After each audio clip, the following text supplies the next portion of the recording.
Father, I've sinned, I've gone far away. Not for a moment did I seek you. The pleasures of sin have kept me blind. A chance of forgiveness I can't see.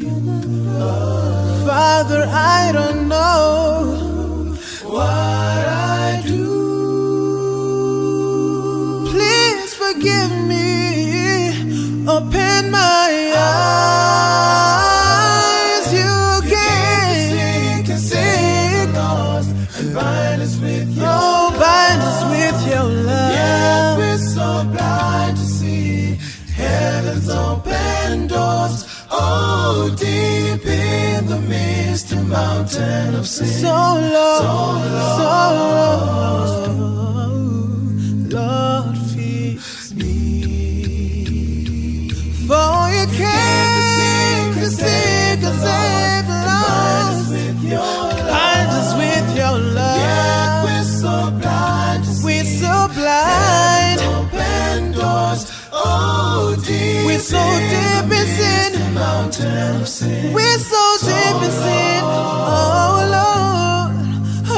Lord, fix me. Oh Lord.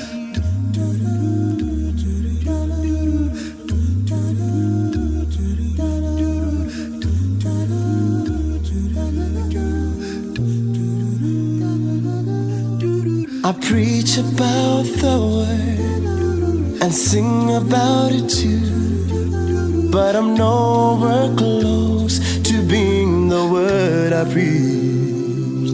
Oh, sitting in your temple, clouded by my thoughts of what I was and what I have become. Oh, Father, please show me the way. Please forgive me. Open my eyes.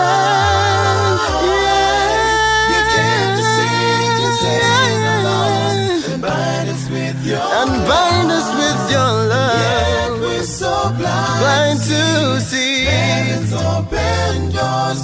Oh, deep in the misty mountains. So Lord, oh Lord, fix me. Oh, you can save the lost and bind us with your love. Yet we're so blind to see heaven's open door for deep in the misty mountain of sin. Father, I plead to you. Oh Lord, fix me. Oh, Father, I plead to you. Fix me. Father, I plead to you. Fix me. Lord, fix me. Lord, please fix me. Fix me. Lord, fix me.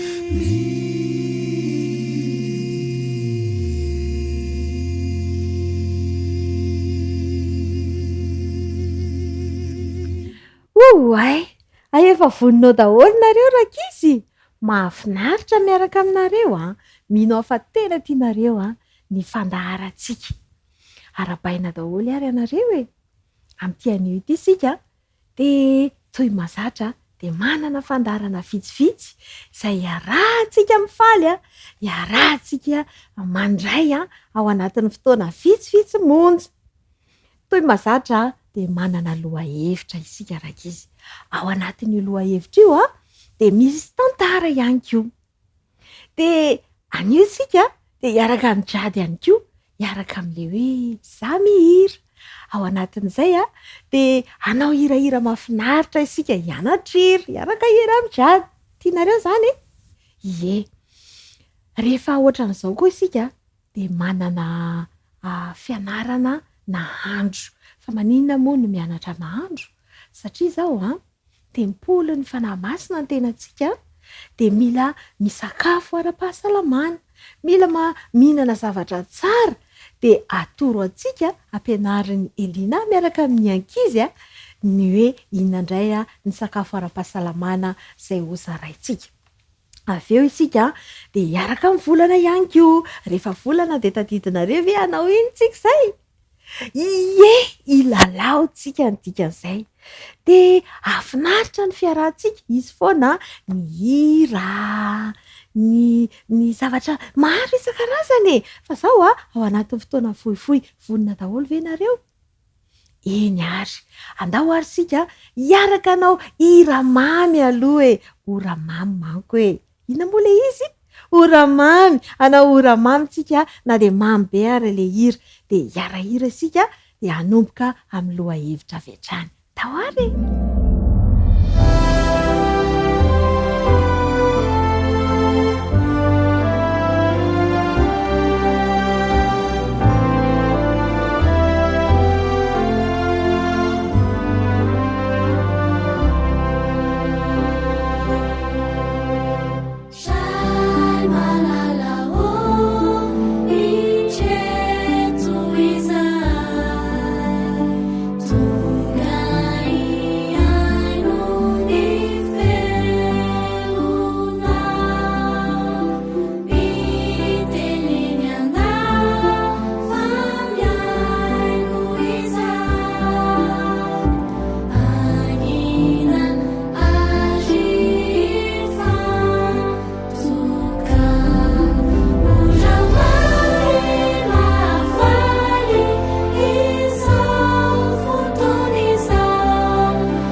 Eny ary rakizy, amin'ity volan'ity sika dia manana lohahevitra mahafinaritra indray dia ny hoe ny fahagagana izay nataon'i Jesosy. Maro tokoa rakizy ny fahagagana izay nataon'i Jesosy tamin'izy tetỳ ambony tany. Ary tsy mijanona amin'izay fa mbola manao fahagagana maro izy ho an'ny fiainantsika tsirairay avy. Eny fa na dia tamin'ny izy tsy tonga teto ary, dia efa nanao fahagagana be da be Andriamanitra ho an'ny zanany, ho an'ny olombelona. Ny namoronany an'izao tontolo izao ihany koa, nampisy an'izao endrika tsara tarehy izao rakizy, dia fahagagana avokoa izany.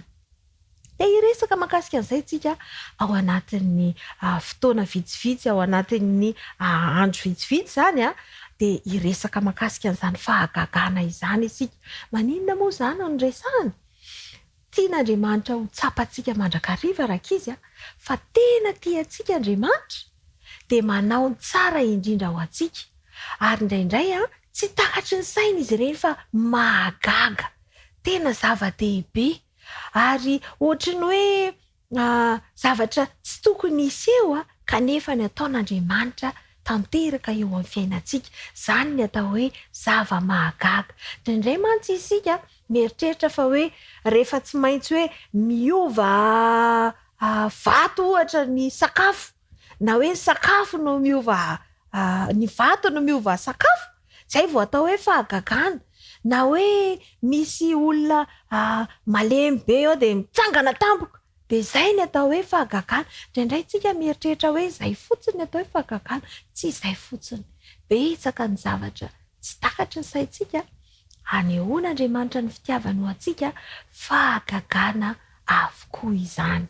Aoka ho fantatritsika rakizy fa na dia ianao velona rehefa tonga ny maraina, matory mandritry ny alina, dia rehefa avy eo mifoha amin'ny maraina, efa anisan'ny fahagagana lehibe izay ataon'i Jehovah izany.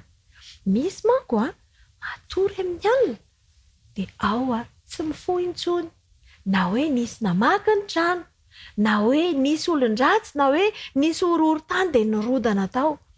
Dia nefa ianao mbola io ianao fa mbola mitsangana rehefa maraina ny andro dia mbola fahagagana lehibe ataon'i Jehova izany.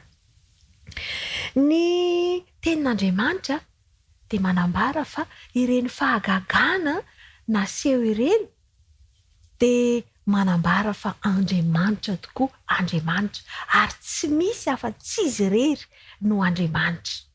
Andriamanitra ihany no mahay zavatra rehetra. Andriamanitra namorona zao tontolo izao tamin'ny alalan'ny teny fahagagana izany.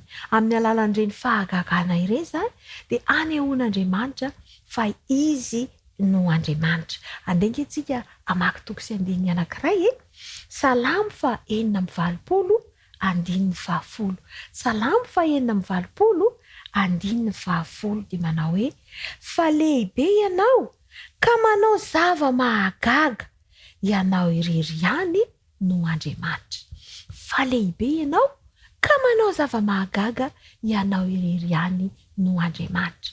Hitantsika fa voalaza ny tenin'Andriamanitra fa Andriamanitra irery no Andriamanitra dia manao zava-mahagaga ho anao izy. Marina fa Satana manao zavatra fa amin'ny alalan'ny zavatra efa eo ihany, tsy mitovy mihitsy ny fahagagana ataon'Andriamanitra sy ataon'ny Satana. Mangalatahaka fotsiny Satana dia tsy tokony ho voarebireby izany isika rakizy. Dia izao koa Jehova mihitsy izany ny teny hoe mahay zavatra rehetra izy, mahay zava-mahagaga rehetra izy, hainy daholy ny zavatra rehetra. Andenge ho jerentsika izany ao amin'ny Jeremia 2:30-17. Jeremia 2:30-17. Jehova mihitsy no miresaka amintsika rakizy. Izao no ambarany: indro izaho ny Jehova, Andriamanitry ny nofo rehetra, moa misy zava-mahagaga izay tsy haiko fa hain'Andriamanitra ny zavatra rehetra. Dia niteny mihitsy Andriamanitra hoe moa misy zava-mahagaga izay tsy haiko fa hain'Andriamanitra daholo ny zavatra mahagaga rehetra rakizy. Hain'Andriamanitra izany, fitiavany antsika izany dia asehony antsika amin'ny fotoana mahamety azy, amin'ny fotoana hamonjeny antsika. Dia izao rehefa misy zavatra ilaintsika, rehefa misy zavatra mahaory antsika, rehefa misy zavatra tiantsika hanampian'Andriamanitra antsika dia mangatà aminy fa mahay zava-mahagaga ho an'ny fiainantsika Andriamanitra ary minoa fa azony atao izany. Ny mpanao salamo izany hoe Davida dia nanoratra mihitsy izy fa be da be, tsy mba zavatra vitsivitsy ao anatin'ny tenin'Andriamanitra misy fahagagana nataon'i Jesosy maromaro voalaza ao amin'ny Baiboly, dia tsy reny ihany fa be da be, isan'andro san'andro rakizy dia afaka manao zava-mahagaga ho an'ny fiainantsika Andriamanitra. Be da be izany. Dia niteny an'izany mihitsy Davida, Salamo 4:5. Salamo 4:5. Dia izao no lazainy. Eny hoe tsara ange no hamaroinao ny fahagaganao sy ny hevitrao izay nataonao ho anay. Jehova Andriamanitra, tsy misy azo ampitahaina aminao. Raha tiako ambara sy ho lazaina ireny dia indro maro loatra izy ka tsy tambo isaina. Maninona hono ny fahagagana izay ataon'Andriamanitra? Maro loatra ka tsy tambo isaina. Raha tenenina amin'ny teny tsotra izany dia be da be ny fahagagana izay ataon'Andriamanitra amintsika. Ary no hamaroin'Andriamanitra mihitsy izany isan'andro san'andro amin'ny fiainanao manontolo izany isan'andro dia manao fahagagana ho anao izy. Aza mieritreritra hoe zavatra ngeza be mihitsy vao atao hoe fahagagana. Fa izao rakizy tian'Andriamanitra ianao dia manao zavatra tsara sy mahagaga ho an'ny fiainanao izy. Ary ekeo ho zava-mahagaga avokoa ny zavatra nomen'Andriamanitra anao. Jereo anie sakafo hohanao efa nijery karaoty ve ianao? Fa maninona ary ireny no orange ny lokony na volomboasary? Efa nijery beterave ianao? Fa maninona ary reny no menamena be grena be ny lokony? Fahagagana nataon'i Jehovah izany, ary tsy miova mihitsy fa izay foana ny beteravy hatramin'izay ka hatramin'izao. Mahagaga anie izany e! Maninona ianao no mahazo vary foana hatramin'izao? Navelan'Andriamanitra maniry izany, fahagagana izany, fitiavan'Andriamanitra antsika izany. Dia izao ary, andeha arahantsika ao anatin'ny tantara indray ny fahagagana izay nataon'i Jesosy ihany koa dia tany, satria ny fanasitranana koa dia fahagagana ataon'Andriamanitra amintsika ary azo ny ataony aminao. Iza marary ao an-trano ao? Azon'Andriamanitra sitranina ianao, manao fahagagana ho anao izy. Andeha eo arahantsika ity tantara ao amin'ny Baiboly ity, ny nanasitranan'i Jesosy an'ireo boka 10.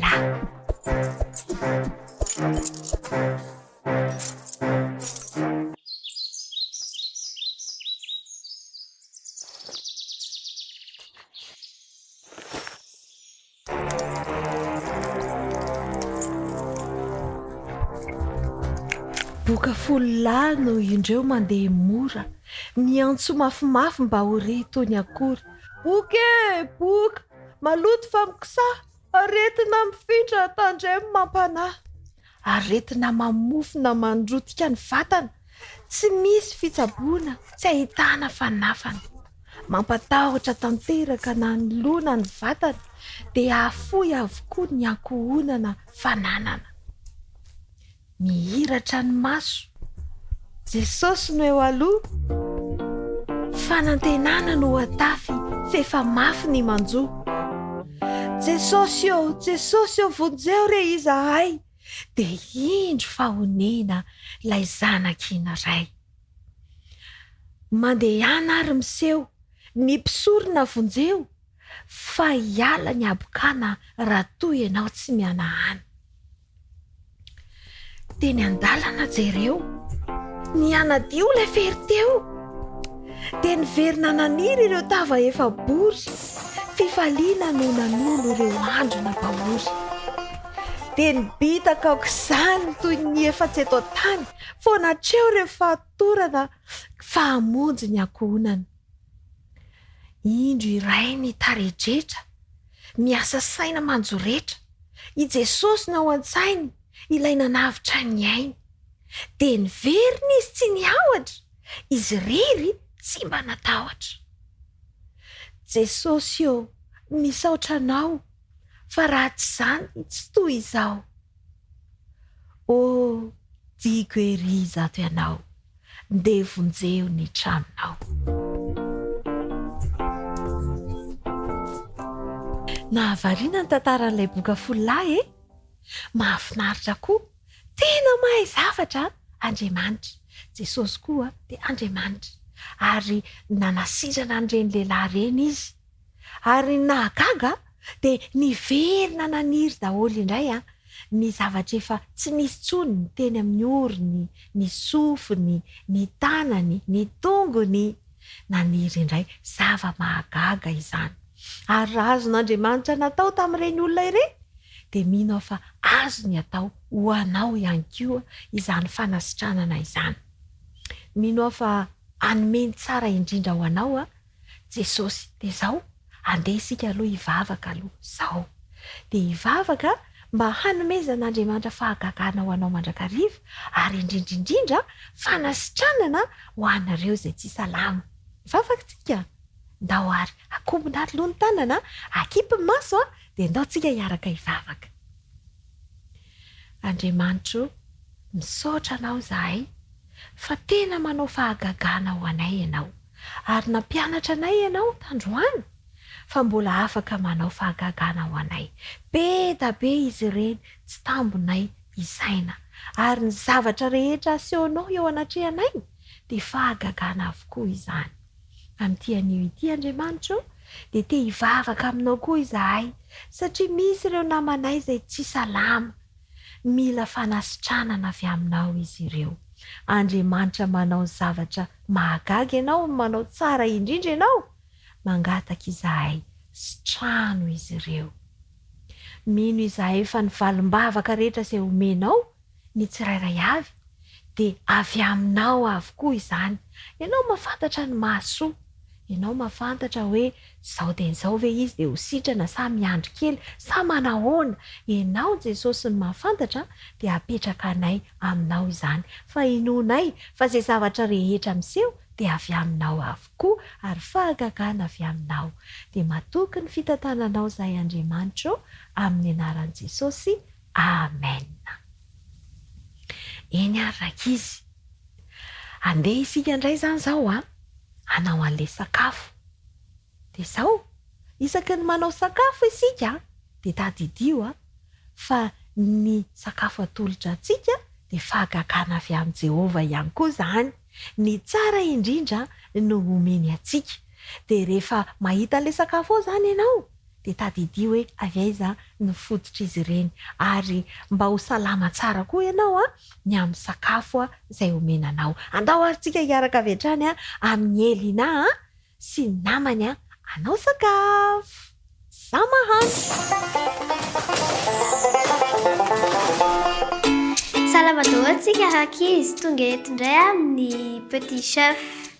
Ye, fifaliana be indray no iarahanay aminareo amin'izao tapakandro hariva izao ahafahantsika miaraka mikarakara sakafo miaraka amin'ny fifaliana. Izao zany ny ataontsika androany rakizy dia acharo aux légumes.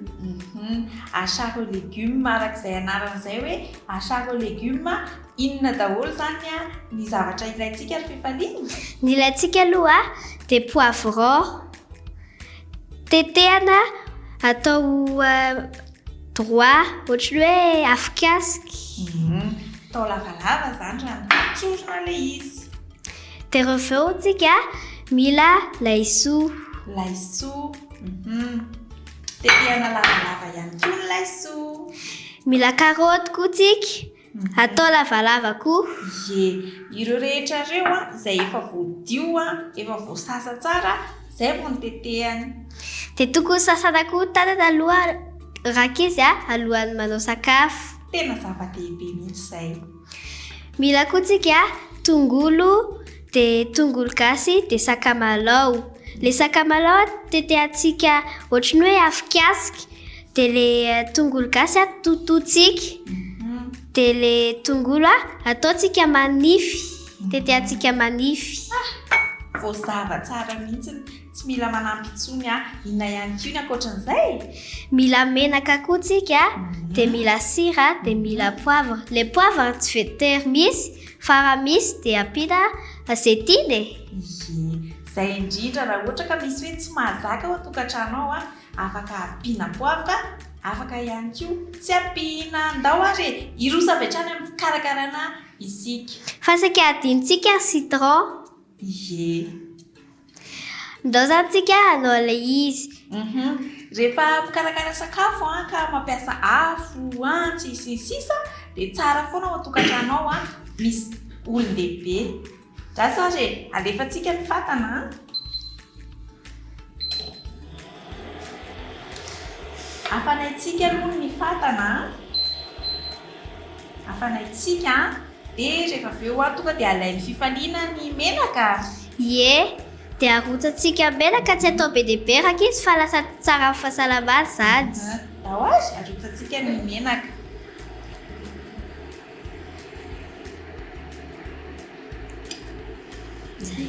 Apikely. Afanaitsika aloha ny menaka.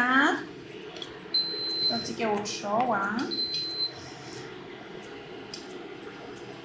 dia avelantsika afana kely vetivety. Dia inona ny arotsantsika voalohany fifaliana? Ny arotsantsika voalohany rakizy dia ny tongolo. Tongolo. Azy. Dia ataontsika cuisson, ataontsika doré ilay izy, fa tsy atao masaka loatra raha tsy saly izy lasa ratsy. Azy. Tsetsatsetsy. Tsara be fofony. Rehefa ilay manao sakafo ohatr'izao dia vao mampiasa tongolo dia efa hita hoe natsiro sahady izany sakafo izany. Dia ny tsara rakizy miaraka amin'ny ny famille antsika dia amin'izay mba ndambaombaontsika miaraka amin'ny zareo. efa mitsetsatseta tsara ny tongolotsika, inona indray ary ny ataontsika manaraka? Ny ataontsika manaraka arotsantsika le tongolo gasy voatoto sy le sakamalaho ohatran'ny afokasika. Endao ary arotsaka ny tongolo gasy voatoto sy ny sakamalaho ohatran'ny afokasika. Manitra anie zaraka izy tena raha enina reo za fofo zany. Tena manitra, tsara be. Tonga dia hita avy hatrany hoe atsio ity sakafontsika ity ry fifaliana.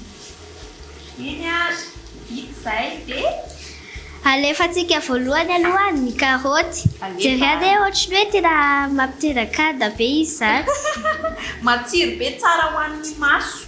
Tsara ho an'ny maso ny karaoty indrindra le zaza le tia mijerijery écran, le eo amin'ny telefônina matetika, arotsakitsika ny karaoty. Dia ataontsika miedy mba malemy na croustillant mety daholo fa tsy ataontsika masaka be loatra. Tsy atao masaka be loatra.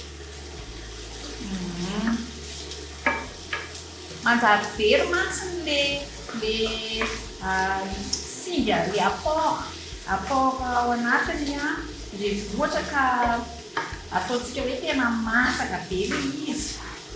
Fa ezahantsika izany ilay izy somary hoe rehefa endasitsika iny izany dia somary ataontsika croquant eny ary. Alefantsika amin'izay zao ilay soa dia ataontsika ohatran'ny nanaovantsika ilay karaoty, ataontsika croustillant.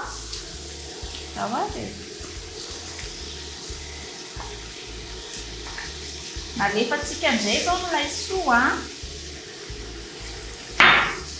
tena hoe tsy ajanona mihitsy ny mangaroaro azy dia atao haingaikaingana ny fangaroana azy. Efa miezaka mihitsy izaho.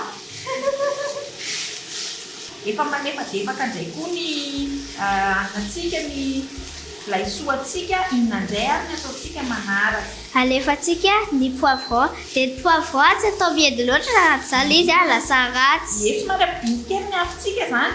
Ie, ndao ary. Ampidinika kely ny afontsika amin'izay tsy atao mendy be ilay poivron.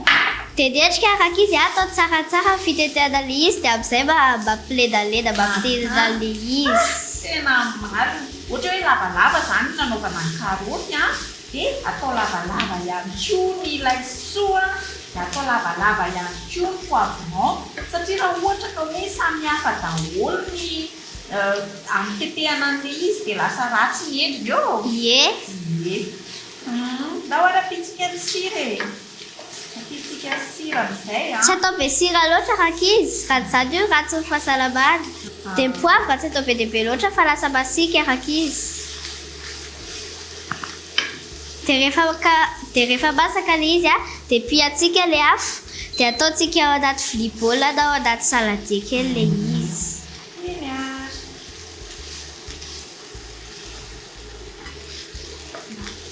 Vita sahady ny nahandrontsika. Tena hoe tena tsotra nefa tena vetivetika kely dia efa vita. Zay. Dia farany indrindra ampitsika citron amin'izay ilay izy. Ampiana izay izany vao nilaintsika ilay citron. Ie. Raha zaho manokana dia adiniko ilay izy. Izay izany vao ampiana. Ampiana citron e.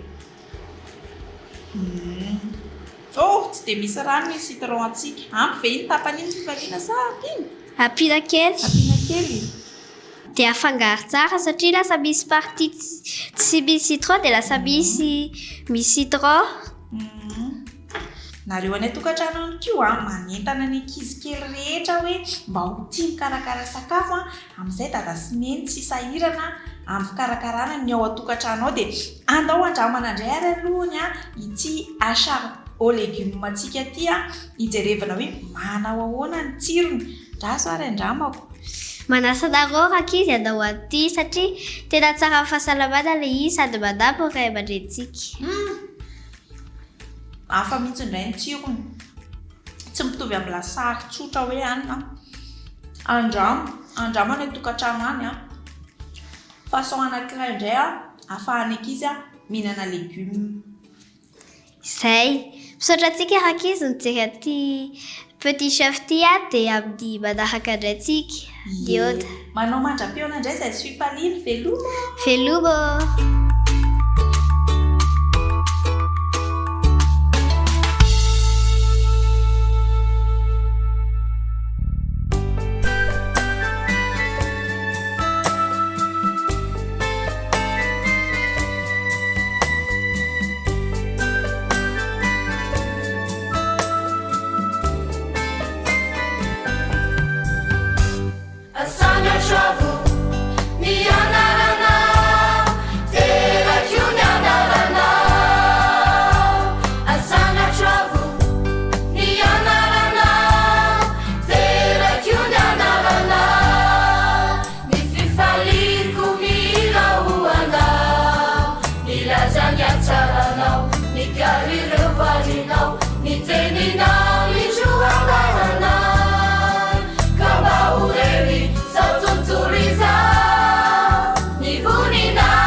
Finaritra iny mino fa mahay be daholo tsika ny an-trano any dia manao fampiarana ihany koa dia hiaraka hilalao indray ary tsika iza moa ilay miaraka amintsika izay indrindra hivolana dia izao ny lalao entin'ny volana amintsika dia mahakasika zavaboary ihany koa rehefa mahita an'ireo zavaboary ireo dia aza adino fa fahagagana nataon'Andriamanitra nampisy an'izy ireny na hazo io na tendrombohitra io na rahona io ninninninna dia fahagagana namoronan'Andriamanitra an'izy ireny dia hiaraka volantsika ilalao ao anatin'izay zavaboary izay ndao ary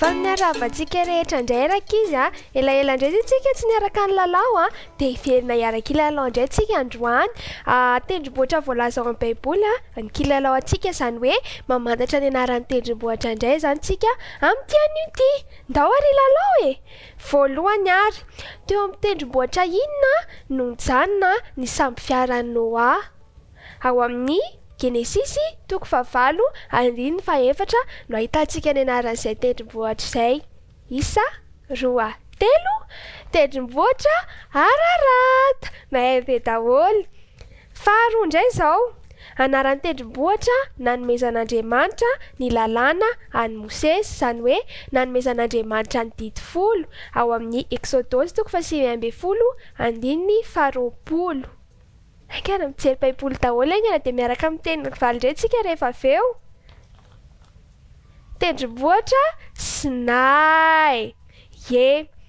Fahatelo indray izao.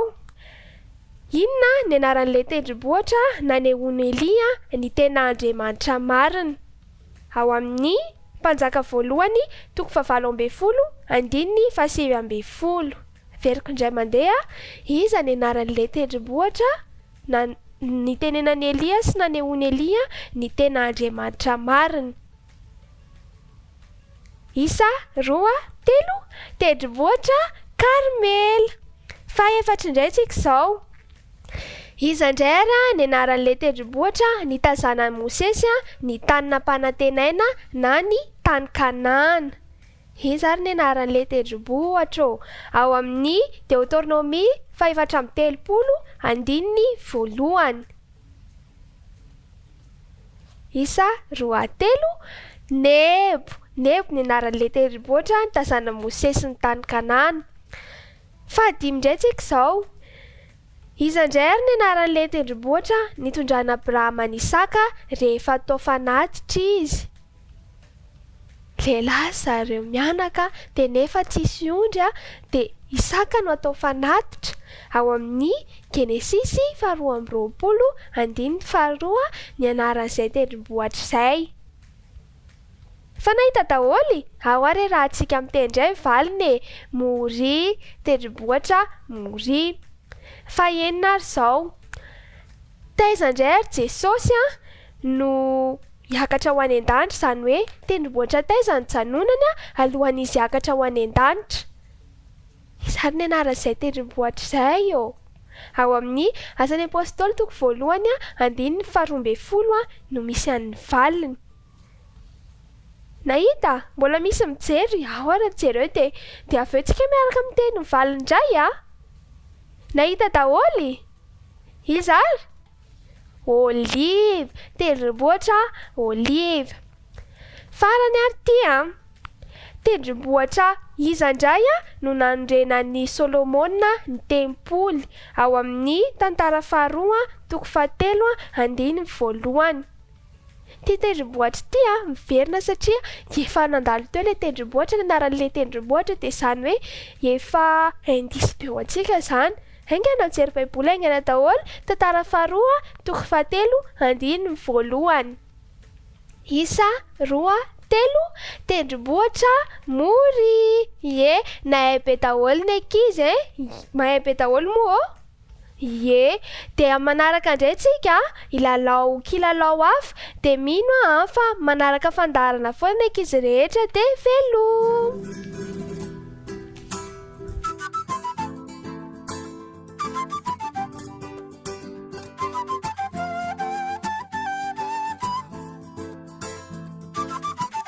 Hianatra iray vaovao antsika rehetra izy androany mety efa nisy naino an'ity iritina ireo tany an-trano nefa ho ataoko ihany ilay izy dia izay efa mahay mahazo tonga dia manaraka. Jesosy no mpamily ny samboko, misosasosatra ny tena soa, ny loza tsy atahorako izao fa Jesosy mamily ny samboko, misosasosatra ny tena soa. Efa misy mahay tsika any an-trano eny koa efa misy ankizy manaraka dia ho an'ilay mbola tsy mahay tsy manino izany fa miara-mianatra ihany tsika izao. Averiko ilay izy isa, roa, telo.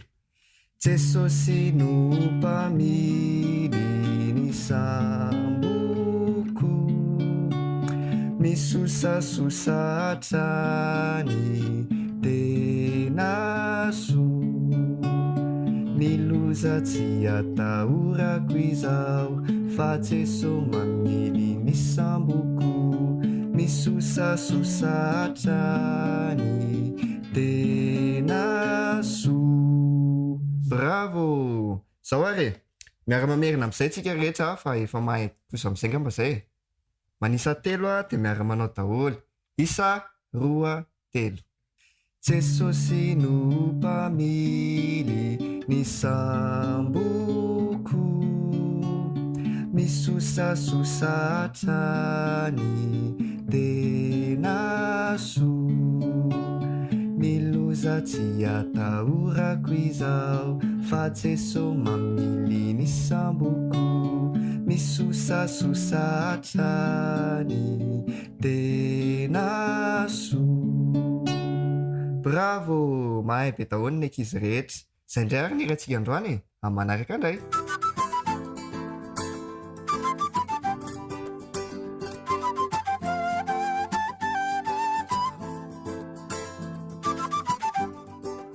oairaka izy nahafinaritra ny fiarahantsika iny tapitra indray ary ny fotoana izay arahantsika androany a dia zaho hisaraka isika minao fa amanaraka tsika dia foninareo a anao andreny fampiarandreny a dia hiaraka eto a hiara iresaka eto a hiara hira mahafinaritra andao ary loha ifandao kely indray a mandram-piona indray ary velomo.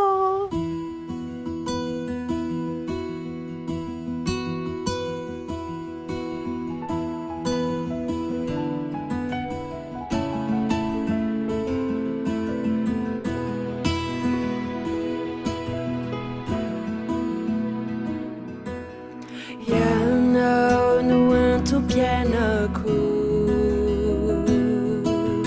ianao no fitarako, ianao no tomposina hari ahy ilay tokony fanahy. Ianao no antony fisina,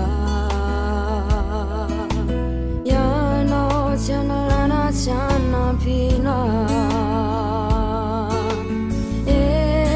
mas o beijo eu faço avanço ya no no tutulugu ya no shishai sambaraku manja kiza via dadaku ya no batulam ya no diam hanurenana ya no fana perana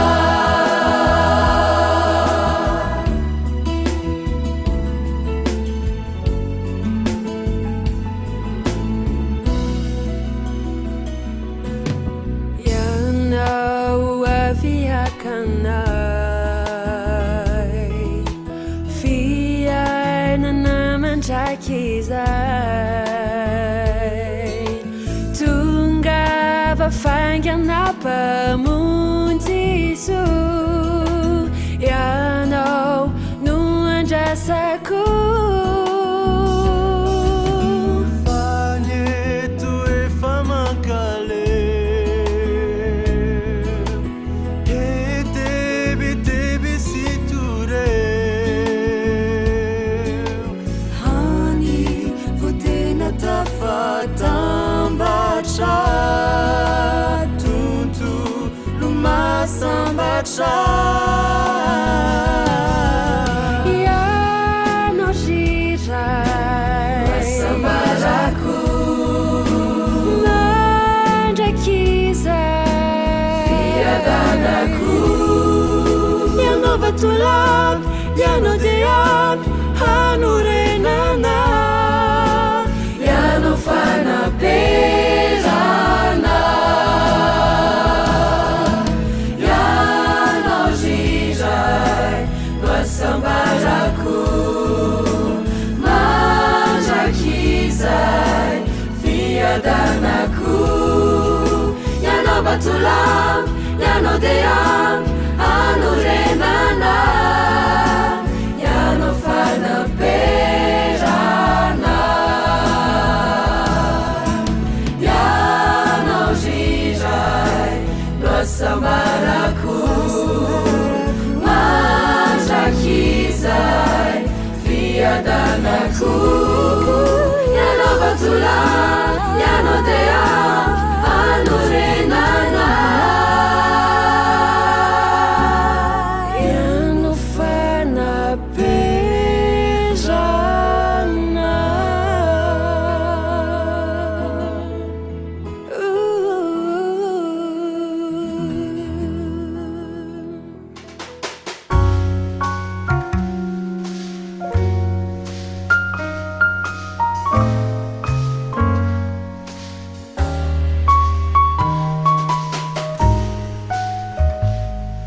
manotra ny fiarabana sy ny firalintso anao zahay ary faly indrindra afaka miantrano indray afaka tafahoana aminao amin'ny alalan'ity fandarana ity zay noko fa efa andrasanao fatratra tokoa raha isika ho tombontsy mandraka iva ny mandray ny pastora Andriampalatiana Fanera tonga sondray tao anatin'ny fandarana tompoko.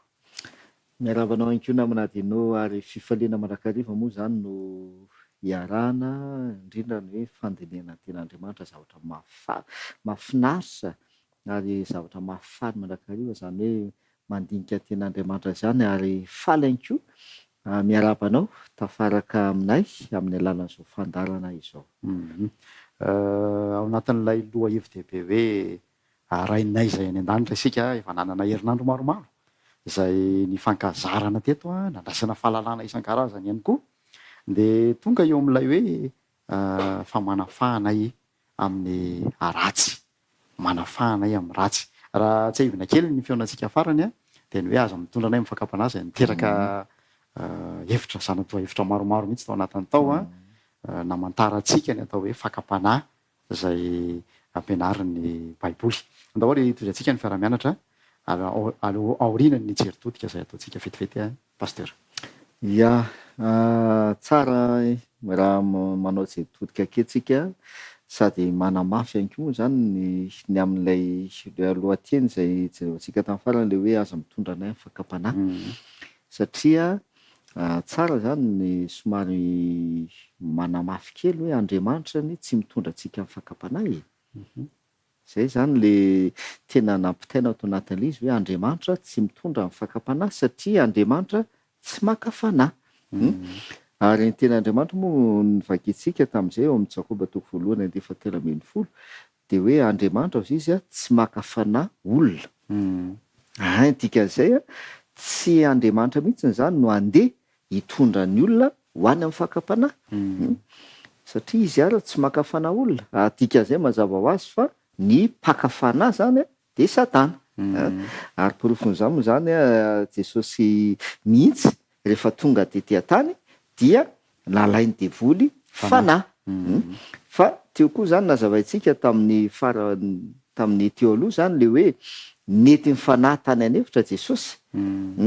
Teraka adihevitra koa. Teraka somary adihevitra kely ihany koa zay hoe ny fanahy hoe zany nitondra an Jesosy mba ho alaina fanahy, ho alainy devoly fanahy, ny fanahy masina io hoe nety ny fanahy masina Jesosy ho any amin'ny Satana mba alaina fanahy. Rehefa tena namakytsika zany namaky ny filazantsara telotsika tamin'izay fotoana izay hoe ahoana inona ny tena voalaza ny filazantsara telo Matthieu, Marc, Luc dia mahita tsika zany tamin'izay fotoana izay fa tsy ny ho alainy devoly fanahy no nitondran'ny fanahy masina an Jesosy tany anefitra fa hivavaka. Fa rehefa tonga tany anefitra Jesosy mba hivavaka sy hifadianana dia voalaza le ten'Andriamanitra tonga tany koa Satana mba haka fanahy an Jesosy. Dia manamafy moa zany amin'izay fotoana izay le hoe Andriamanitra tsy mitondra antsika amin'ny fakapanahy. Kanefa tsika zany zao mbola eto amin'ity tany ity zay i Satana ihany koa le mpaka-fanahy dia mbola miaraka amintsika eto ihany koa izy. Dikan'izay tsy afa miala amin'ny fakapanahy zany ny fiainantsika. Isan'andro san'andro dia miatrika fakapanahy tsika.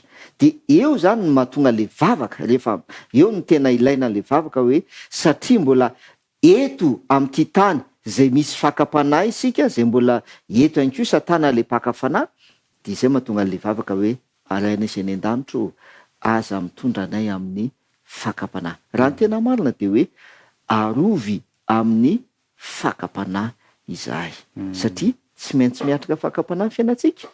Ary raha miatrika fakapanahy fiainantsika dia mivavaka tsika hoe aza mitondra anay fakapanahy, arovy amin'ny fakapanahy. Fa ndao andray toky sy andininy vitsivitsika fanamafisana hoe inona kay tena tian'Andriamanitra ho ampitaina amintsika sy ampahafantarina antsika amin'ny alalan'io vavaka io rehefa mangataka amintsika hoe aza mitondra anay amin'ny fakapanahy. Amakintsika aloha amin'ny Hebreo 2:7-20. Hebreo 2:7-20. Fa satria nalaim-panahy ny tenany tamin'ny fahoriana nentiny dia mahavonjy izay alaim-panahy koa izy. Zay aloha mazava be ilay voalaza ny ten'Andriamanitra milaza ny amin'ny Jesosy izy. Dia izy hoe satria nalaim-panahy izy ny tenany ny amin'ny zavatra rehetra dia mahavonjy koa ireo zay alaim-panahy alaim-panahy jesosy kristy io zany a satria izy nalaim-panahy de mahavonjy ireo zay alaim-panahy ko izy zay ke zany tena tian'andriamanitra ampahafantarina antsika hoe raha mandalo fakam-panahy tsika dia aoko tsika zany a mba tena atoky fa jesosy rehefa nalaim-panahy tany anefitra aike zany ny fakam-panahy zay nandalovan'i jesosy tany anefitra dia fiteny frantsay hoe garant na antoka ho atsika rehefa alaim-panahy koa tsika de ny fakam-panahy zay nazo an' jesosy dia antoka ho atsika ny amin'ny andresentsika ny fakam-panahy de zay io teneny hebreo hoe satria jesosy nalaim-panahy tamin'ny zavatra rehetra de mahavonjy an'ireo zay alaim-panahy koa izy antoka ao atsika zany ny fandresen jesosy sy ny fakam-panahy tany raha ohatra zany jesosy tsy nalaim-panahy tany anefitra dia mety ho sarotsarotra amitsika ny andresy ny fakam-panahy fa satria jesosy nalaim-panahy de nandresy izy dia antoka na garantie ho atsika zany iny a ny amin'ny fakam-panahy zay mahazo atsika any ko de rehefa miresaka any ko tsika zany le resaka hoe fakam-panahy dia misy an'leo amin'ny hebreo toko 4:5 mba avakitsika kely ndray inona ndray ny voalazan'ny ten'andriamanitra ao hebreo toko 4:5 fa isika tsy manana mpisorona be zay tsy mahay miara mitondra ny fahalementsika fa zay efa nalaim-panahy tamin'ny zavatra rehetra tahaka antsika kanefa tsy nanana ota zay tovitovy an'le teo ihany izy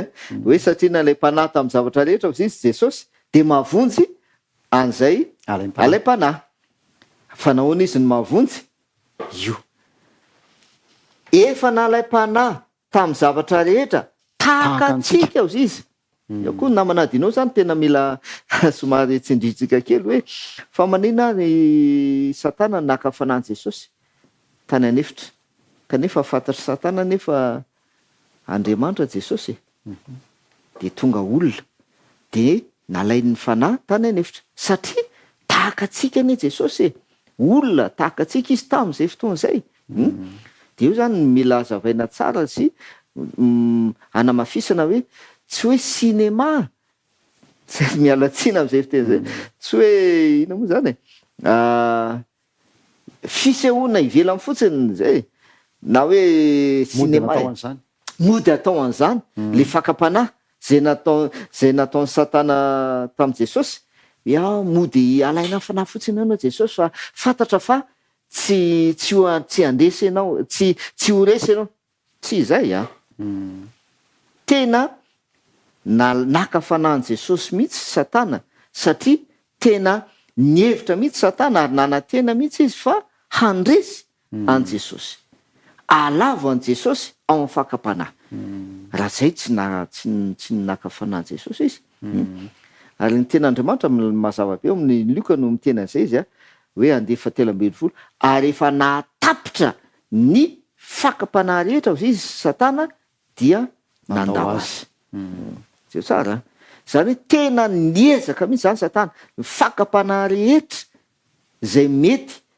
mahazo ny olombelona de efa nasesiny nataony tamin'i jesosy de zay ty voalazan'ny hebreo ty hoe izay efa nalaim-panahy tamin'ny zavatra rehetra tahaka atsika nefa tsy nanana ota zay mahatonga an' jesosy afaka mamonjy an'ireo zay alaim-panahy satria izy nalaim-panahy fa tsy nanota tsy dikan'izay koa zany tsika zany rehefa mandalo fakam-panahy dia ny tsy ambaratelo ny fandresena de tsy manota fa raha vao alaim-panahy zany ny olombelona ka tafalatsaka amin'ny fahotana lasa manota izy vokatra le fakam-panahy satria zay ne ny tanjon'ny satana amin'le fakam-panahy dia ny atonga anao hanota zay ny tanjony amin'ny fakam-panahy fa ny tsy ambaratelo zany dia jesosy kristy zay nalaim-panahy nefa tsy nanota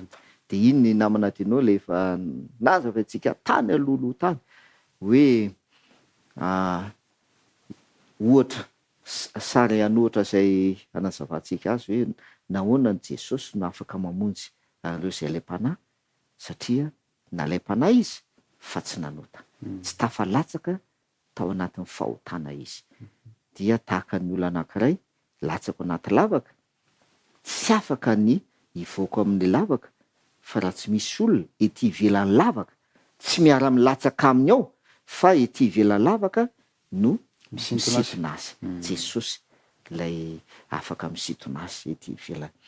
Dia miresaka ihany koa tsika mivelona amin'ilay vavaka tsika hoe aza mitondra anay amin'ny fakapanahy. Dika zay zany hoe tsy afa-miala amin'ny fiainan'olombelona zany raha mbola eto amin'ity tany ity ny fakapanahy. Kanefa ny fakapanahy tsy avy amin'Andriamanitra ny fakapanahy, fa Satana no maka fanahintsika mba hitarika antsika ho any amin'ny fahotana. Zay aza dinitsika zay. Ny fakapanahy dia mitarika ny fahotana, ny tanjona zay kendreny Satana amin'le izy. De zao raha ohatra ka tsy afa-miala amin'ny fakapanahy ny fiainantsika, ahoana raha ny fomba hiatrehana ny fakapanahy? Ahoana ny fomba hiatrehana? Eo amin'izay tsika zany mamaky amin'ny teny eo amin'ny Jakoba 1 ny 9 sy ny 10 no vakitsika voalohany, de avy eo Petera 1 1 ny 9 sy 7. Jakoba 1 ny 2 sy ny 10. Zao no vaka ny teny: ry rahalahyko, ataovao fifaliana avokoa raha hiarana fakapanahy samihafa ianareo, satria fantatrareo fa ny fihizan-toetra ny finoanareo dia mahatonga faharetana. Zareo tsara eto namana dinao fa misy teny zany zao eto zay mifandray. Asa vaiko tsara lay izy. Amin'ny 2 de ozy izy: ry rahalahyko, ataovao fifaliana avokoa raha hiaran'ny inona izy? Fakapanahy. Zay tsara. Resaka fakapanahy le voalazany voalohany.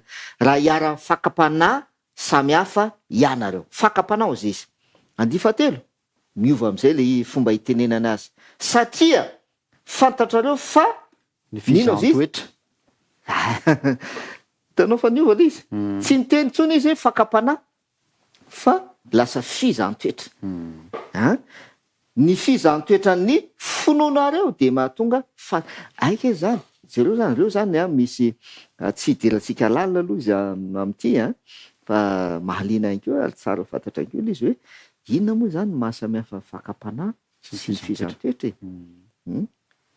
Zavatra mahafinaritra zany. Satana maka fanahinao mba hatonga anao hanota, fa rehefa miatrika le fakapanahy ianao dia lasa fihizan-toetra le izy. Fihizan-toetra. Satana maka fanahy, f'Andriamanitra mamadika azy ho lasa fihizan-toetra, zay voalazany eto hoe ny fihizan-toetra ny finoanareo dia mahatonga inona ozy izy? Faharetana. Mahatonga faharetana. Le fakapanahy zany lasa fihizan-toetra de mahatonga faharetana. De ozy izy mifaly, ohatra ny hafahafa be hoe mifaly ozy izy. Ataovy fifaliana raha hiaran'ny fakapanahy ianareo. Ohatra ny hafahafa be hoe miatrika fakapanahy ianao de mifaly.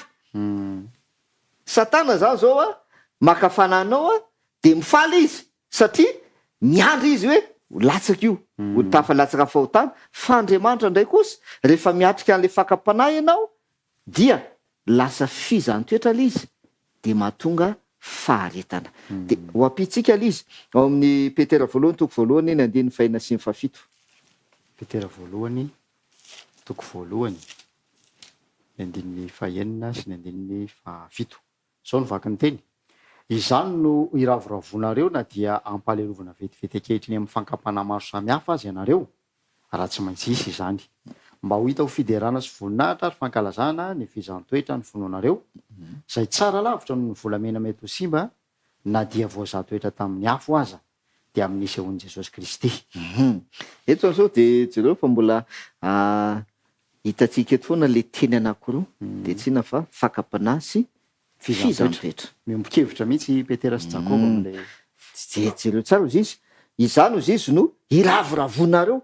Jakoba ny teny hoe aoka ataovy fifaliana raha hiara-ny fakapana ataovy fifaliana fa ozy izy petera izany no iraviravonareo izy izy na dia ampalelovina vetivety akehitriny amin'ny fakapana maro samihafa azy ianareo ampalelovina vetivety amin'ny fakapana maro samihafa azy ianareo izy izy mba ho hita ho fiderana sy voninahitra ary fankalazana ny eo am'izay de ampiasaindray le teny faharoa fizantoetra ny finoanareo zay tsara lavitra noho ny volamena sisisa na dia voazatoetra tamin'ny afo aza ianareo de amin'isy eon Jesosy Kristy na de voazatoetra tamin'ny afo aza mety mafy be le fakapana fa azadiny hoe fizantoetra le izy zay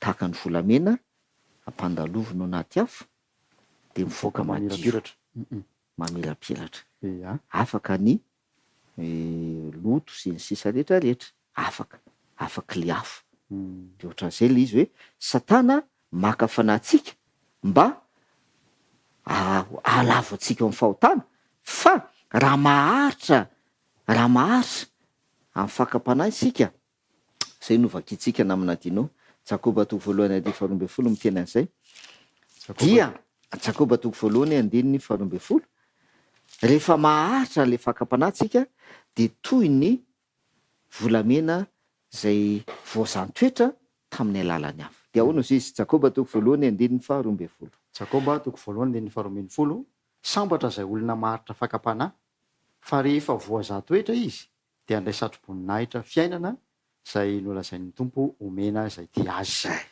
zay zany tena mitenantsika an'iny hoe aza mitondra ny amin'ny fakapana sambatra ny olona izy zay maharitra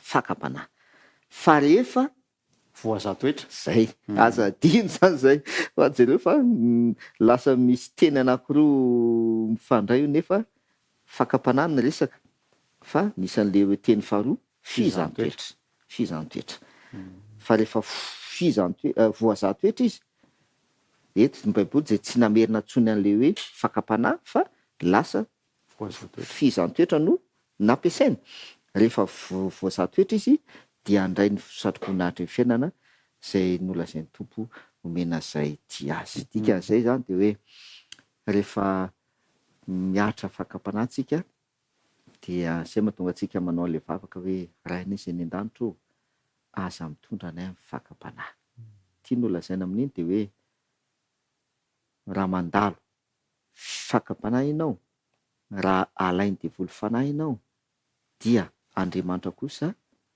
te hanamboatra anao ho fizantoetra te izantoetranao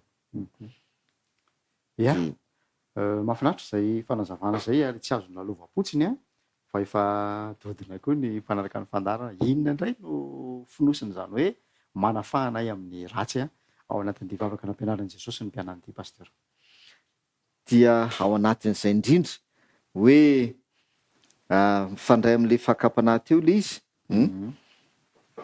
hoe aza mitondra anay amin'ny fakapana fa manafa anay amin'ny ratsy de toko sy andininy ray no andeha hiaingatsika aloha io toko sy andininy io zany no ataotsika hoe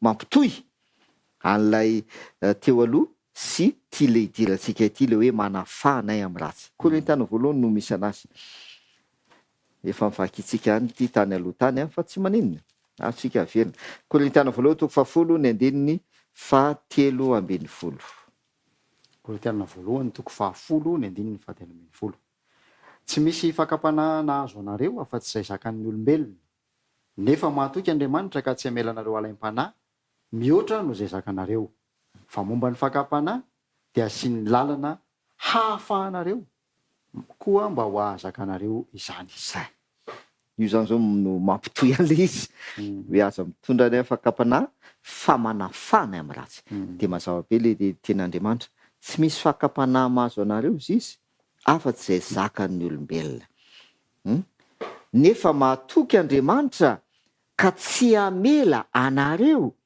halaim-panahy mihoatra no zay zakanareo. Io zany de efa nazavaintsika io hoe mbola Andriamanitra foana no mife ny toejavatra rehetrarehetra. Na Satana aza miezaka ny hanapotika, miezaka ny andava amin'ny alalan'ny fakapanahy tahaka ny nataony tamin'i Jesosy, de eto mazava ny ten'Andriamanitra tsy amelanareo alay mpanahy mihoatra no zay zakanareo izy izy Andriamanitra. Mbola feziny Satana kay zany, mbola fezin'Andriamanitra kay zany Satana, feziny. Na dia afaka maka fanahintsika azy Satana, de mbola fezin'Andriamanitra. De akoatran'izay de ozy izy fa momba ny fakapanahy ozy izy dia hasiany lalana ahafahanareo koa mba azakanareo zany. Zay le hoe io mampiditra le hoe manafanay amin'ny ratsy. Asiany lalana mba azakanareo ale izy. Azadino le hoe Satana maka fanahintsika tanjony mba tonga atsika anota ho lavo amin'ny fahotana. Dikan'izay ny vahaolana zany le lalana eto zay asian'Andriamanitra lalana mba azakanana izy dia mba tsy hatonga atsika hanota. Zay le lalana hoe asiany lalana mba azakanareo ale izy ka tsy hanota isika, tsy tafalatsaka amin'ny fahotana. De ndao ary idirantsika naminadinao ary ao amin'ny Ezekela toko 7:30 dia misy teny zay ovakitsika. Ezekela toko 7:30 Ezekela toko 7:30 1:20. Sao lovaky ny teny. Ila zao aminy hoe raha velona koa aho Jehovah Tompo dia tsy sitrako ny hafatesan'ny ratsy fanahy, fa ny alan'ny ratsy fanahy amin'ny lalany mba ho velona izy. Miala amin'ny lalany ratsinareo, fa nahoana moa no te ho faty anareo ary taranak'Israely. Eto zany de mazava le ten'Andriamanitra hoe miteny Andriamanitra miala amin'ny lalan-dratsinareo, miala amin'ny lalan-dratsinareo. Le vavaka de hoe manafanay amin'ny ratsy. Andriamanitra eto de mitaky mihitsy amintsika miala amin'ny lalan-dratsinareo, miala. Miatrika fakapanatsika amaha-olombelona tahaka an' Jesosy nalaim-panahy tahaka atsika fa tsy nanota. Zay azadino tsy nanota izy. Ka raha miatrika fakapanahy koa tsika de tsy tokony hanota tahaka an' Jesosy. Kanefa mba hatateraka an'izay tsy vitatsika ny tsy hanota fa mba hatateraka an'izay zay le vavaka hoe manafanay amin'ny ratsy. Raha nanota tsika nalaim-panahy tsika de nanota de mangataka tsika mivavaka hoe raha io manafanay amin'ny ratsy. De azadino lay teny amin'ny Jeremia toko 7:17 zay efa nivakitsika taloha de ozy izy le teny eo hoe moa mahova ny ody ny va ny Etiopiana ary mahova ny sora ny va ny leoparda ozy izy. Raha izany ozy izy de afaka manao tsara inko ianareo zay efa zatra na ratsy. Dikan'izay tsy zay mahatonga le vavaka hoe manafanay amin'ny ratsy, satria tsy vitatsika kay zany ny hiala amin'le ratsy. Raha miteny Andriamanitra amin'ny Ezekela hoe miala amin'ny lalan-dratsinareo, tsy vitatsika le miala amin'ny ratsy. Zay ny mahatonga ny vavaka iny. Fa isaky ny alaim-panahy tsika de tafalatsaka amin'ny fahotana foana. Zay ny fiainantsika naminadinao. Mandeha anao de mahita fakapanahy de tonga de latsaka nanota antika. De tsy vitanao mihitsy zany ny ala amin'ilay fahotana ary tsy vitanao mihitsy ny andresan'le fakapanahy. De izay mahatonga le hoe tsy afaka mahova ny toetra tsika zay efa zatra nanao ratsy. De eo no idiran'i Jesosy Kristy. Le vavaka zany de tena mitaona atsika ho eo amin'i Jesosy. Jesosy ilay nalaim-panahy tamin'ny zavatra rehetra ka tsy nanota ka afaka mamonjy ireo zay alaim-panahy koa Jesosy de ty vavaka ity zany rehefa manao ny vavaka io ny hoe raha inay zay ny an-danitro aza mitondra ny fakapanahy fa manafana amin'ny ratsy dia mitaonanao ho eo am' Jesosy le vavaka, mitarika anao hanatona an' Jesosy le vavaka ary mitondra anao ihany koa hanaiky an' Jesosy satria tsy misy afa-Jesosy iray ano afaka mamonjy atsika amin'ny fahotana. Jaona voalohany toko fahatelo andiny fahavalo no vakitsika mba vakitsika kely ny ten'Andriamanitra. Jaona voalohany toko fahatelo ny andiny ny fahavalo.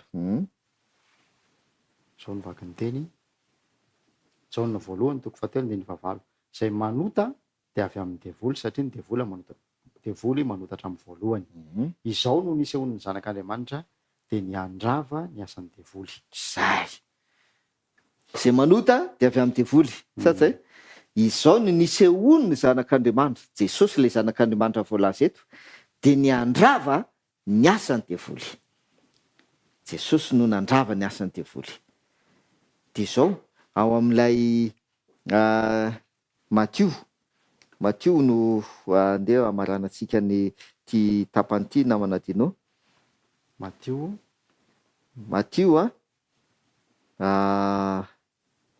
toko fahenina amby roapolo ny andiny faraika amby efapolo. Matthieu 9:20 miareta tory ze mivavaha ianareo mba tsy hidiranareo amin'ny fakapanahy. Mety ihany ny fanahy fa ny nofo no tsy manan-kely. Zay. Eo ary manafanay amin'ny ratsy. De aussi izy le ten'Andriamanitra amin'ny Jaona voalohany toko fahatelo andiny fahavalo hoe zay manota de avy amin'ny devoly satria ny devoly nanotatra amin'ny voalohany. Izao nisehon'ny zanak'Andriamanitra de ny andrava ny asan'ny devoly. Ny andrava ny asan'ny devoly. Tsika ihany koa nefa dia zanak'Andriamanitra satria tsika dia miantso hoe rainay zay ny an-danitra. Dikan'izay mila mandrava le asan'ny devoly ihany koa tsika amin'ny alalan'ny fandresenany fakapanahy. De zay le teny am'le Matthieu toko fahenina amby roapolo andiny faraika amby efapolo. De aussi Jesosy miareta tory sy mivavaha mba tsy hidiranareo amin'ny fakapanahy. Eo koa zany de hoe mapetrehitra aika le fakapanahy zany hidirana. Hidirana io. De ianao zany mba tsy ho tafiditra ao amin'le fakapanahy, mba hahatonga anao tsy ho tafiditra ao amin'le fakapanahy ny fiarovana mivavaka. Zay miareta tory de mivavaha mba tsy hidiranareo amin'le fakapanahy. Ary zay ny nahatonga Jesosy tany anefitra. Hitanao am'zay zany zao namana dinao mazava tsara am'zay le izy. Zay ny nataon'i Jesosy tany anefitra. Mivavaka ne nataony tany. Vavaka sy ny faty aminy. Ka rehefa tonga tany Satana mba hakafana azy dia tsy tafalatsaka izy. Nandresy izy. De zay ihany koa ny torohevitra azo omena eto hoe mivavaha mba tsy hidiranareo amin'ny fakapanahy. De zay zany ny tiany olazaina le hoe raha inay sy ny an-danitro manafanay amin'ny ratsy. Manafanay amin'ny ratsy. Eny ary tena mahaliana de mahaliana satry foana anaraka ny famelabelarana saingy manampetra ny fotoanantsika. De ankasitrahana ianao mpijery ajaina isany zay nanaraka an'izany. Misaorina ihany koa ny pasteur Deparatena Fanera zay tsy mikely soroka ihany koa nampita fahalalana ary nizarany zany fahamarinana izany ho antsika amin'ny mianakavy. Ndao entina mbavaka indray ary zay ampahana fehezanteny kely ao anatin'ny vavaka nampianarin'ny tompo izany kanefa feno hevi-dalina. Enafy miaraka vavatsika raha inay zay ny an-danitro misaotra nohony amin'i Jesosy Kristy zay tonga teto amin'ity tany ity. Tonga nofo izy ary nalaim-panahy tany anefitra ka nandresy ny fakapanahy ary tsy nanota dia mahavonjy ireo zay rehetra alaim-panahy ihany koa izy. Misaotra ny amin'ny fandresen'i Jesosy Kristy satria antoka ny amin'ny fandresena ihany koa zany rehefa alaim-panahy izahay. Raha mbola miatrika zany fakapanahy zany zay eto amin'ity tany ity dia mahatoky ianao fa afaka mamonjy anay amin'ny fakapanahy ary ianao mihitsy no manisy lalana mba ahafahanay mahazaka sy mandresy izany. Anisan'izany ny vavaka. Ampitomboy ao anatinay ny fitiavam-bavaka ka ahafahanay miatrika sy ahafahanay mandresy ny fakapanahy izay miseho eo amin'ny fiainanay tsirairay avy. Dia amin'ny anaran'i Jesosy nanonanay zavavaka izany. Amen. Eny ary manome fotoananao amin'ny manaraka indray zahay ary maneo fankasitrahana hatrany tamin'ny faharetana manaraka izany hatramin'ny farany. Manao manapiresaka ihany koa, manam-piaino, manam-pijery ny fandarina amin'ny pasteur André Paratena Fanera izay vahintsika androany.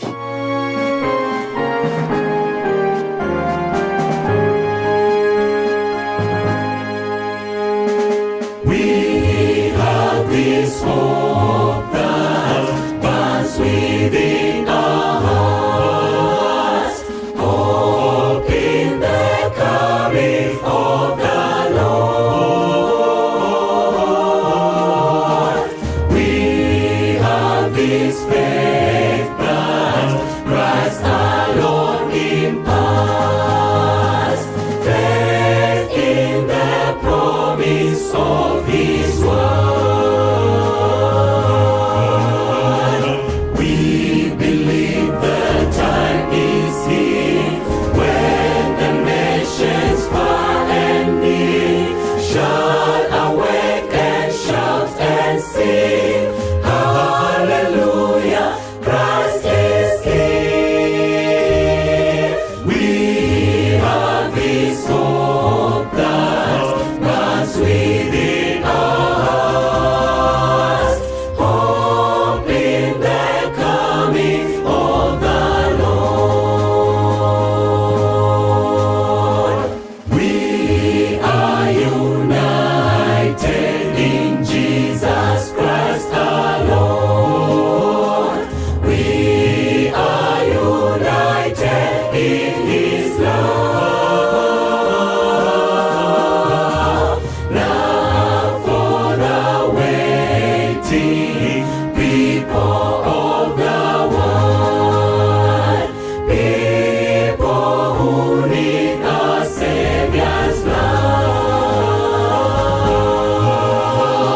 Soon the heavens will open wide, Christ will come to claim His bride. All the universe will sing, Hallelujah, Christ is here. We have this hope, this faith and God's great love.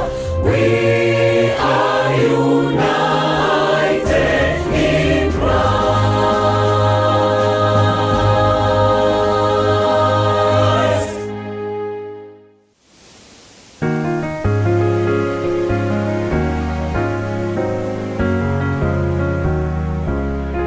Sufletul de ce umbli fără speranță, curajul ce ți-ai pierdut,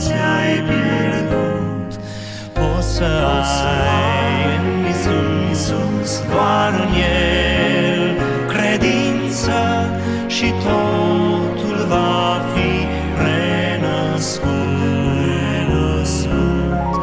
Nu renunța, Domnul revine, doar o clipă până în zor.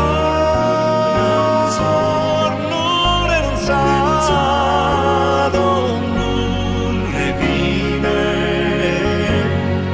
vine Iisus, El vine pe noi.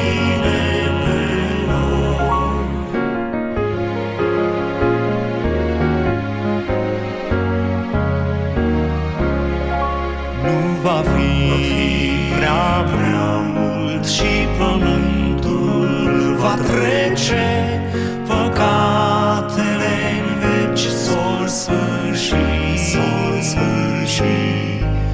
Ochii tăi vor vedea nesfârșita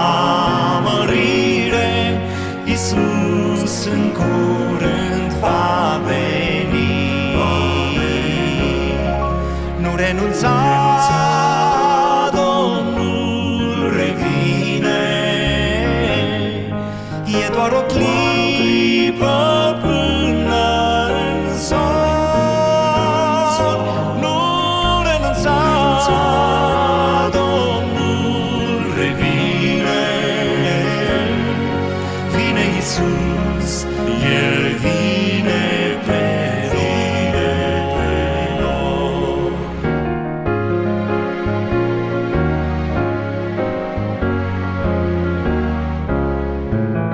Inima ți s-a prins de comorile lumii, mereu te-a înșelat prea amar. Dacă rogi s-o descris, Dumnezeu te ajută. Întoarce-te, încă e har. Nu renunța, Domnul revine. E doar o clipă până în zor. Nu renunța, Domnul revine. Vine Iisus, El vine pe noi. Nu renunța, Domnul revine. E doar o clipă până în zor. Nu renunța, Domnul revine. Vine Iisus, El vine pe vine Iisus, vine Iisus, vine pe noi.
Ry havana malala, isaorantsika be dehibe indray Andriamanitra fa noho ny famindram-pony dia mbola indreto zany tsika hanomboka herinandro vaovao indray, ary zany indrindra no ilantsika azy izy indray mba hitantana ny diatsika mandritry ny herinandro. Ary tiako mba hozaraina aminao ty teny fikasana anankiray izay noko fa efa renao voalaza ao amin'ny Jakoba toko voalohany, dia ny 9:7 Jakoba toko voalohany ny 9:7 zao no voalaza hoe ry rahalaiko atao voafifaliana avokoa raha hiara-ny fakapanahy samihafa ianareo, satria fantatrareo fa ny fihizan-toetra ny finoanareo dia mahatonga faharetana. Ireo toe-javatra mety tsy dia mahafinaritra loatra, fihizan-toetra, fakapanahy, fisedidrana, zavatsarotra sy ny sisa, dia izao ny voalazan'ny soratra masina, ireny rehetrarehetra ireny dia nataon'Andriamanitra mba hitondra ao aminao faharetana.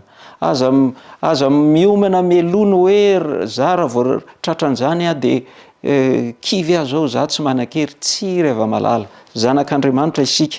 Azo antoka ny fahatanteran'ilay voasoratra ao amin'ny Korintiana voalohany toko 10:7, Korintiana voalohany toko 10:7, tsy misy fakapanahy mahazo anareo afa-tsy izay zakan'ny olombelona, nefa mahatoky Andriamanitra ka tsy hamela anareo alay-panahy mihoatra noho izay zakanareo, fa momba ny fakapanahy dia asiany lalana hahafahanareo koa mba hazakanareo izany. Zay zavatra rehetrarehetra iseho eo aminao, eo ambanin'ny fandaminan'Andriamanitra sy ny fitantanany ny tana maheriny, zakanao io na dia mety ho sarotra aza, mety tsy dia mahafinaritra loatra, efa manana fandaminana ny amin'ny fiainanao Andriamanitra, dia zao efa asiany lalana hazakanao an'izany. Ka dia zao noho izy tsy ho lavo zany ianao mandritry ny herinandro, hanohana anao ny sandrin'Andriamanitra ary ho fanomezam-boninahitra ny anarany ny fiainanao. Ka dia samy ho tahin'Andriamanitra ny isika, ary raha sitrapon'Andriamanitra ka mbola samy velonaina dia azo sabata manaraka indray amin'ny heriny anio toy izao. Hivavaka isika tompoko. Andriamanitra rainay, misaotra anao izahay noho ny teninao, ianao no mikarakara ny fiainanay, ianao no mandamina ny zavatra rehetra, dia mahatoky zany izahay izao ary faly fa ny zavatra rehetra izay iseho eo amin'ny fiainanay dia ho fanomezam-boninahitra ny anaranao, ary na inona mety ho zavatsarotra iseho dia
mountain of sin, so long, so long.